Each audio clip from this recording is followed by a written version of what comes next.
Hey everybody, welcome back to the channel. Today I'm out on the Harris chain here in Central Florida. So right now I'm actually locking through to Griffin.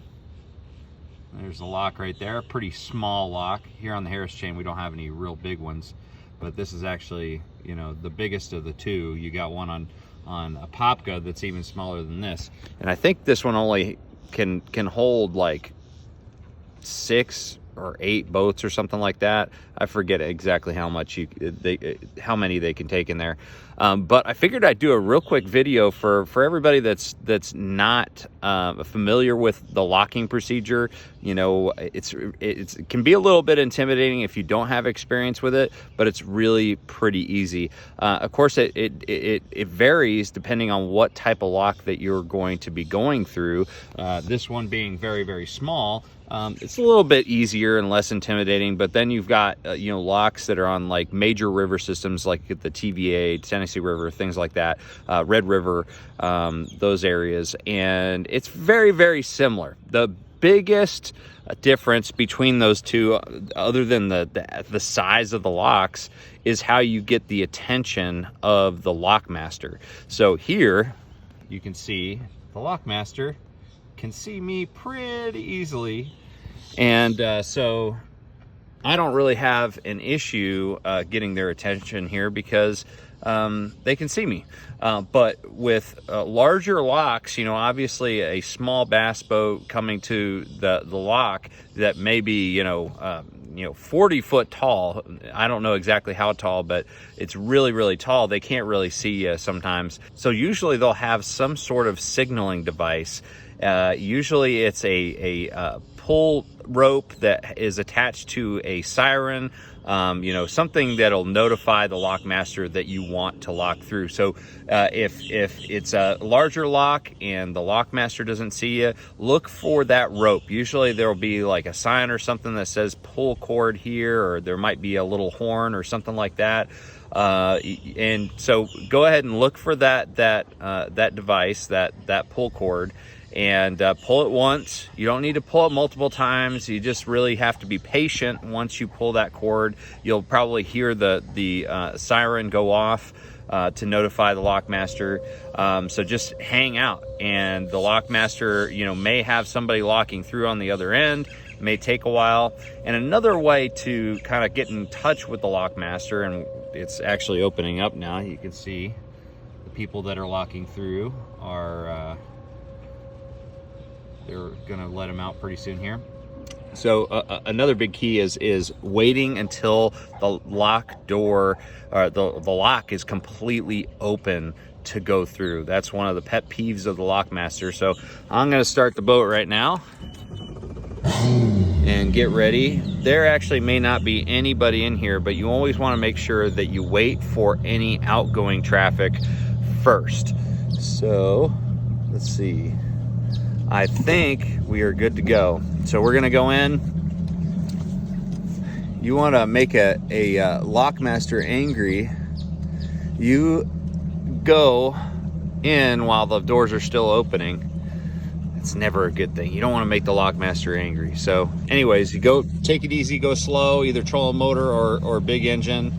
And then we're gonna park on the side here, grab a rope, and I'll be right back. All right, so now we've got the rope. It's always good to, if you're by yourself, kind of hold it in the middle of the boat. You know, with the current, you know, kind of circling in the lock, you're gonna have to kind of keep your boat from wanting to turn around in the lock. If there's 2 people, it's even better. Have one person on the bow, one person on the stern. You guys hold on to the ropes together, and you can keep it pretty stable there. When you're by yourself, it's a little bit harder. But the next thing that's really important is to make sure that you have your registration numbers ready. A lot of lockmasters are going to ask you what your registration numbers are.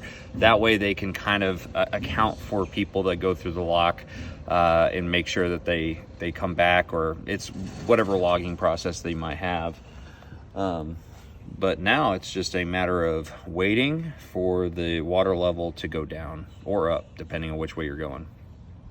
And another thing that I forgot to mention earlier is, you know, each of these locks are going to have a phone number or a way to contact them on VHF radio. So find out what the phone number or the radio station is that they listen to, the radio channel. Usually it's channel 16. That's what they're going to be monitoring, and so you can contact them. Like at the Mississippi River last year, I was locking through to pool 9, and I called the lockmaster every morning as we were idling out just to make sure that everything was good. And that's always good practice, because I in fact, I think it was the second day, had 2 divers that were kind of repairing some things, and because I let the lockmaster know that I was on my way, he was able to notify the divers to kind of wrap it up, and they were nice enough to allow me to get through.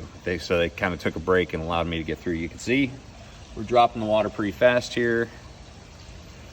One cool thing about being on the Harris chain is there's actually manatees that sometimes will lock through these things. I've actually been in a lock on Okeechobee with manatees before, never on the Harris chain, but they do have signs for manatees. So you can see here we're dropping probably a good 4 or 5 feet.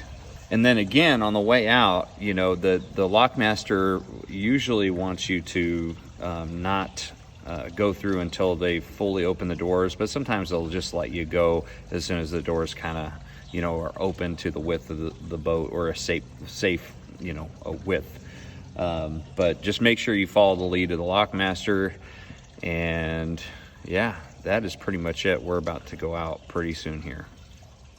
Now, before we leave the lock, another thing that I need to point out, because it's really, really important, is that you always have your engine shut off as you're sitting in the lock. So as soon as you get in the lock, as soon as you get situated with the rope or whatever you're hanging on to, make sure that you turn off your engine. Of course, those fumes will settle in the lock. That's why they don't want any of that. And you can't refuel or smoke in here either. So we are ready to go. We're gonna start back up. It's as easy as that. Here we go. Always thank the lockmaster. All right, guys, so that is the locking process. Hopefully this helps you kind of demystify the whole procedure. It's really not as intimidating as it may seem. It's pretty easy.